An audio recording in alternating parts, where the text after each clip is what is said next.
Hola, bienvenidos a la Tribu Hereje.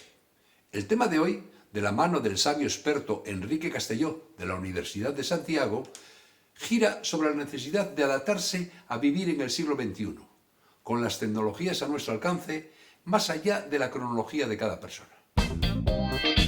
O sea, si eres uno de esos que dice, esto ya no es para mí, lo que vamos a contar seguro que te interesa.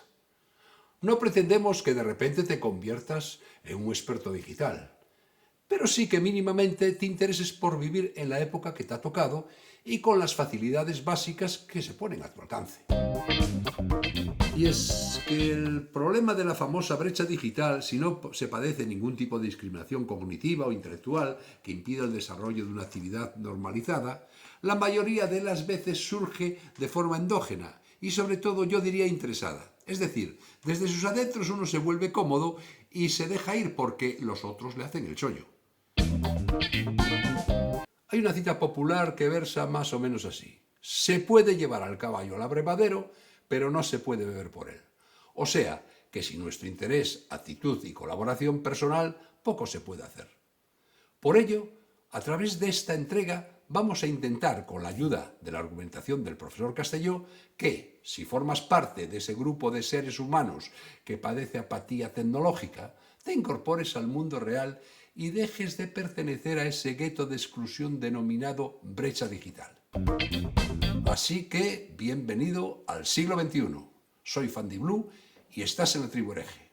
¡Afíliate! Disrupción. La evolución de las tecnologías siempre hay momentos en los que se producen elementos no continuos, es decir, se producen disrupciones. En esas disrupciones se producen brechas y por esas brechas hay gente que se queda y gente que pues sigue al otro extremo de la brecha. Las brechas son inevitables. Lo que es evitable es que alguien se quede atrás. Eso es lo que debemos evitar.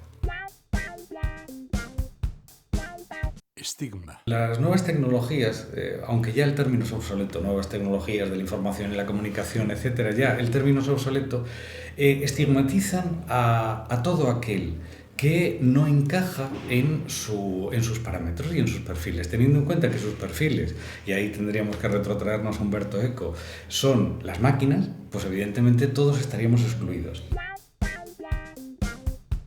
Adaptación. Todos estamos obligados, independientemente de la edad que tengamos, estamos obligados a hacer una adaptación y a referirnos o a trabajar con la máquina, aprender su modo de, no voy a decir pensar porque las máquinas no piensan, pero sí su modo de actuar, su procedimiento. Y eso es independientemente de la edad.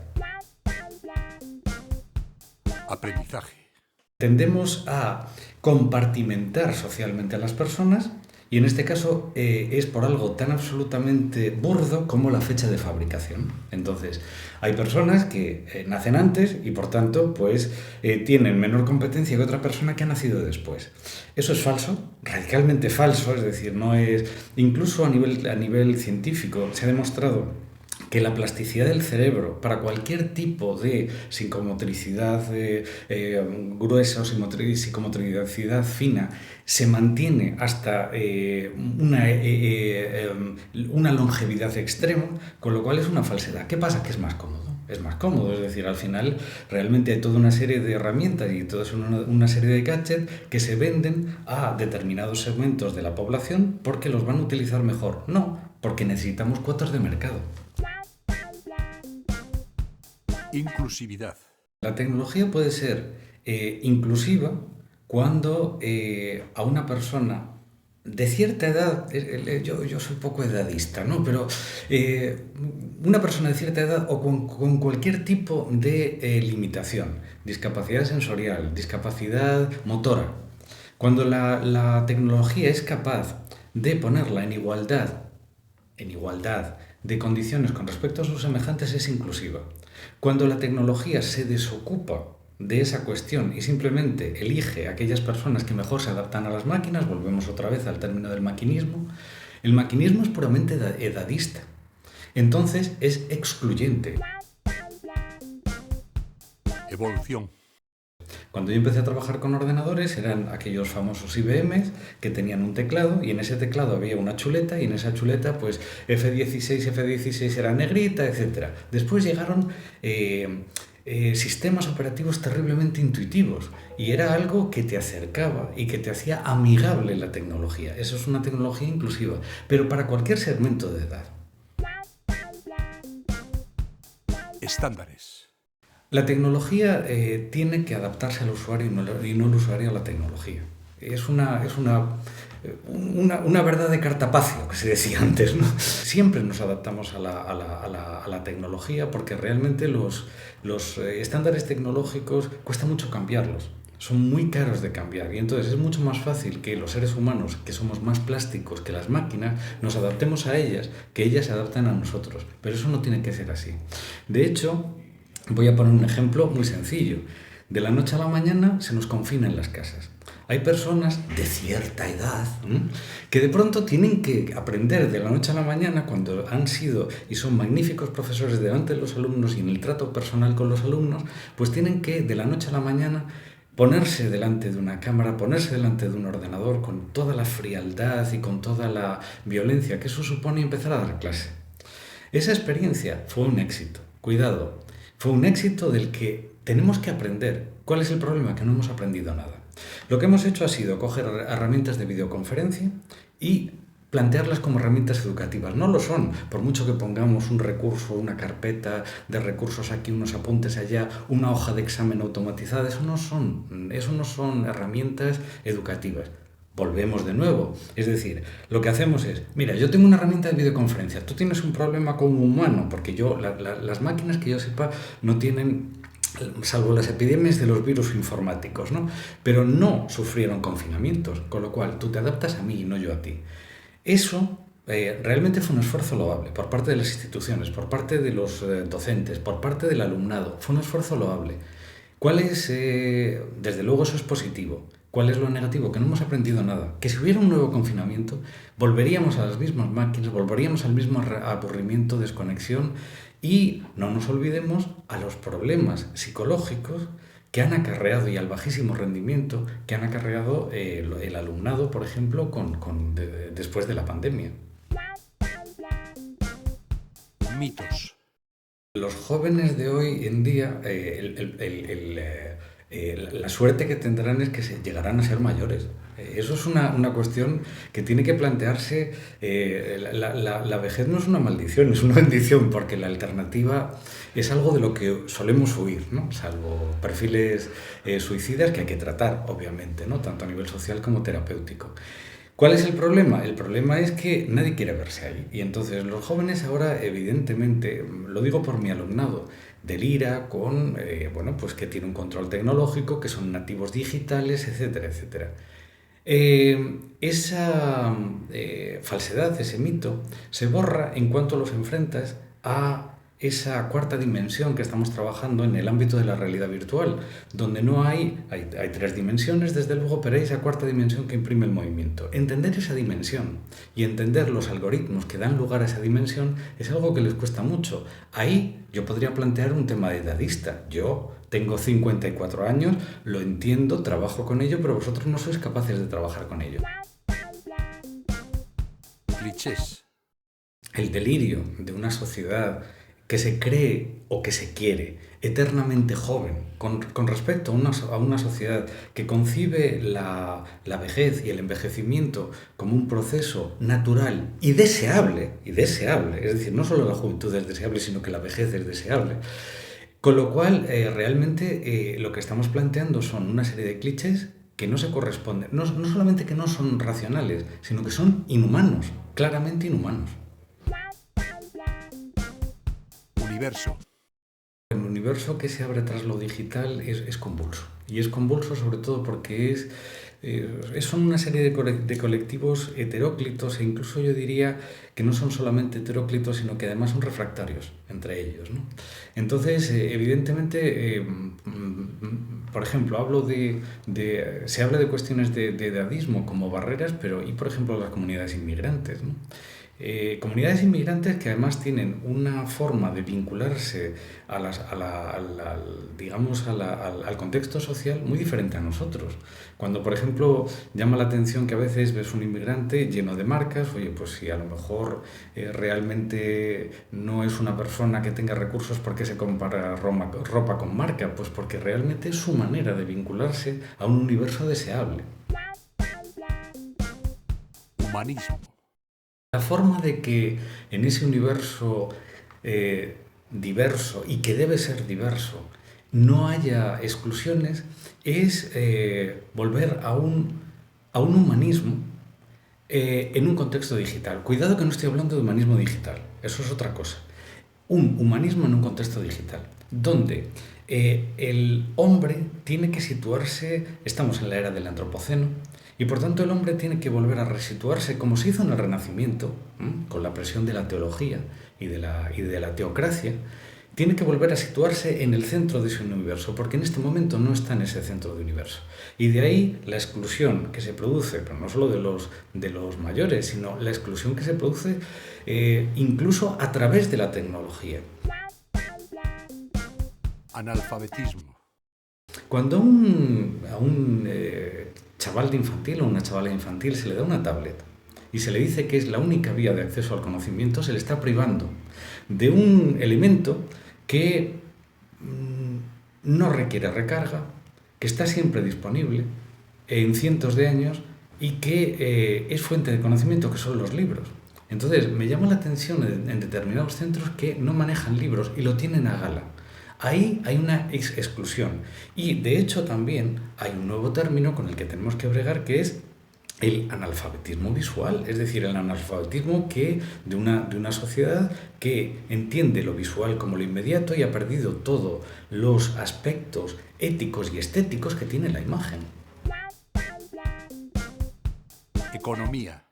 El sujeto no se adapta a la máquina, sino a la economía. Es decir, ¿cómo se ha planteado la Silver Economy? De una forma muy burda, de una forma muy tosca. Entonces, vamos a ver, si yo tengo a gente que está activa laboralmente y que tiene las vacaciones en determinados periodos del año, busco a gente que tiene todo el tiempo del mundo, por tanto, el capital que tienen es el tiempo, y además tienen recursos muy estables, mayores o menores, pero muy estables, y los capto para hacer lo mismo que están haciendo otras personas de otros segmentos de edad, ¿no?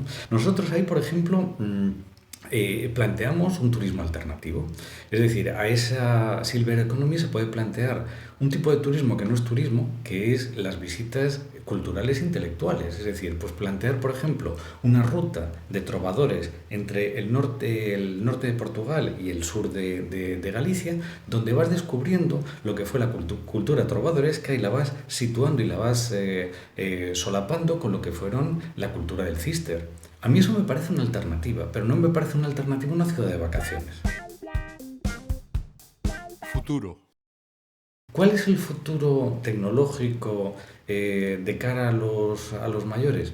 Los mayores, los menores, los medianos, llámenles ustedes como quieran. Todos estamos obligados a adaptarnos al contexto y los mayores también. Ellos verán, y bueno, y yo dentro de nada también lo veré, evidentemente si quieres encasillarte y, claro, y tener eso que Freud denominaba el beneficio secundario de la enfermedad. Es decir, yo tengo una enfermedad que es el analfabetismo digital. Es algo que me impide hacer muchas cosas, pero tengo ciertos beneficios secundarios que son que alguien me lo hace. Bueno, perfecto. Si tienes quien te lo haga, pues a lo mejor, bueno, hay una parte que te estás empobreciendo como ser humano, de independencia, de autonomía, de aprendizaje continuo, etcétera, de plasticidad que te estás perdiendo, pero tienes a alguien que te ayuda.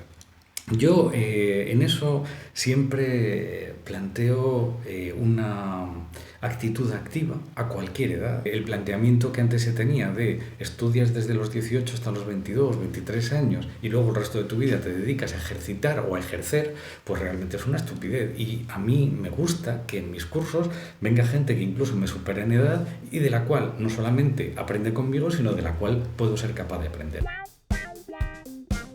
Resiliencia. Dos palabras que siempre empleo, que son la consiliencia y la resiliencia. Es decir, consiliencia. El humanismo no puede ir al margen de la tecnología. Y resiliencia. Hay que saber superar los problemas, hay que saber superar el contexto y hacer de las debilidades fortalezas, a cualquier edad. Escenarios. Cualquier adaptación a un contexto digital pasa por una primera fase que es el miedo, es el pánico. Evidentemente ahí nos retrotraemos de nuevo a Sigmund Freud cuando hablaba de lo Heimlich y lo Unheimlich, ¿no? Es decir, lo familiar contra lo desconocido, ¿no?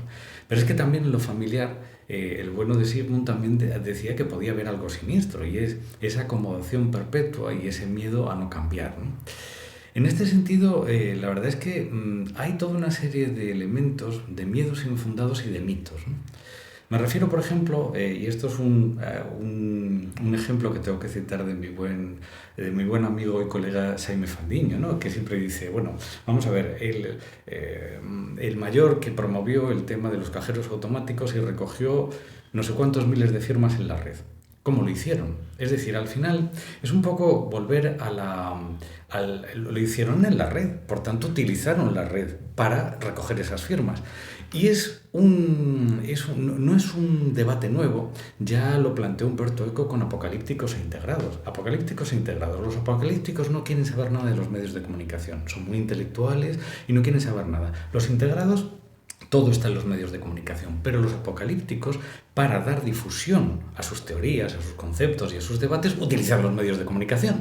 Con lo cual, al final, se trata de una plasticidad, se trata de un humanismo, se trata de una ética, sin duda, en la que la era del antropoceno no solamente se centre en lo malo que hace el hombre, es decir, la capacidad destructiva que tiene el hombre, que la tenemos, es evidente en el medio ambiente, en el cambio climático y en el cambio ecosistémico también social, es decir, que también, por ejemplo, se está produciendo una preocupante destrucción de las clases trabajadoras. Nadie se identifica con una clase trabajadora, ni nadie quiere identificarse con una clase trabajadora. En el caso del edadismo es lo mismo. Todo el mundo nos sentimos incómodos en las categorías que nos imponen, pero se las imponemos a todo el mundo. Entonces, es una persona mayor, es un tal, es un cual. Experiencias. Cuando uno se ve, más temprano que tarde, se ve en la piel de alguien que llaman una persona mayor, jubilada, o clases pasivas, como quieran ustedes llamarle, finalmente dice, oye, es que yo no me vinculo con esto, ¿no? Y es un proceso que Berger y Luhmann planteaban en la sociología del conocimiento, que es muy curioso, ¿no? El ser humano, todo lo que tiene alrededor, lo socializa, lo humaniza de algún modo. Hablamos de los ojos del río, hablamos de la falda de la montaña, hablamos de una serie de elementos, ¿no? Entonces, eso es la internalización. Pero en la medida en que internalizamos un contexto, de pronto lo percibimos como inhumano. La rutina que viene aparejada, porque al final los seres humanos nos movemos por la repetición, pero luego la repetición nos agobia y eso es la reificación. Entonces, el proceso de internalización y reificación se ha producido y se produce en todas las épocas de la historia y en todas las épocas de la vida de una persona. Hay que conciliar. Y la receta, insisto, es consiliencia y resiliencia. Consiliencia, hacer convivir el aspecto o el espectro, porque muchas veces lo es, tecnológico y mecánico con el humano. Y resiliencia, capacidad de superar cualquier problema, cualquier adversidad. ¿Por qué? Porque nos hace fuertes, porque nos hace creativos, porque nos hace diversos y al mismo tiempo nos hace únicos. Creatividad. Me gustaría animar a cualquiera que me esté escuchando a romper los compartimentos estancos. La plasticidad del cerebro, la plasticidad de las relaciones sociales, la plasticidad de las relaciones laborales pasa por precisamente la ausencia de rigidez. Y en esa ausencia de rigidez precisamente es donde está el mecanismo de la creatividad, la productividad de la creatividad, que en tanto se estandariza, en tanto hablamos de industrias culturales, la creatividad se evapora, se pierde. Con lo cual, seres humanos creativos, en el sentido de hacer cosas diferentes y al mismo tiempo de crear lo que no ha sido creado. Hemos visto cómo las argumentaciones del profesor Enrique Castelló van dirigidas a poner en valor que en el siglo XXI se puede convivir de forma simbiótica con las tecnologías que se suman a nuestro día a día, junto a una actitud humanista. No solo es que se pueda vivir así, sino que se debe, ya que las tecnologías actuales y las que vayan apareciendo en realidad son únicamente herramientas facilitadoras. Por ello, es necesario situarse en un nivel de conocimiento como mínimo básico, con el fin de desarrollar una vida plena utilizando los avances que se van colando a nuestro alrededor. Eso sí, sin perder el rumbo con el norte colocado siempre en ese lado humanista que señala el profesor.